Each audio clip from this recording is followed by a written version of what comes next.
বর্ষাকাল চলছে, এবারে এখনও ইলিশ মাছ খাওয়া হয়নি। তো আপনার দাদা বাজার থেকে ইলিশ মাছ নিয়ে এসছে।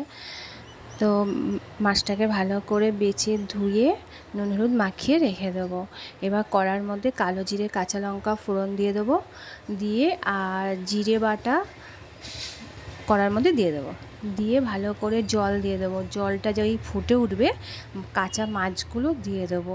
আমি যেহেতু কাঁচা মাছ খেতে পারি না, তাই এক পিস আমার জন্য একটু ভেজে রেখেছিলাম, ওই ভাজা মাছটা ঝোলের মধ্যে দিয়ে দেবো। এবার ভালো করে যেই ঝোলটা ফুটে যাবে, তো ওর মধ্যে সর্ষে আর পোস্ত বেটে রেখেছিলাম, ওই সর্ষে পোস্ত বাটাটা উপর দিয়ে দিয়ে দেবো। লাস্টে দেবো, দেখবো মাছগুলো একটু গলে গেছে, মানে নরম হয়ে গেছে, তখন দিয়ে দেবো।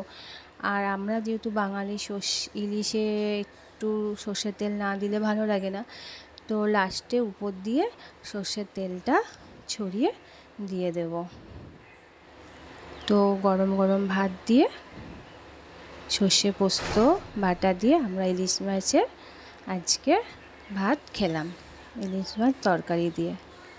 হালকা একটু মিষ্টি দিয়ে দেবো যাতে খেতে টেস্ট হয়। শুভ দুপুর।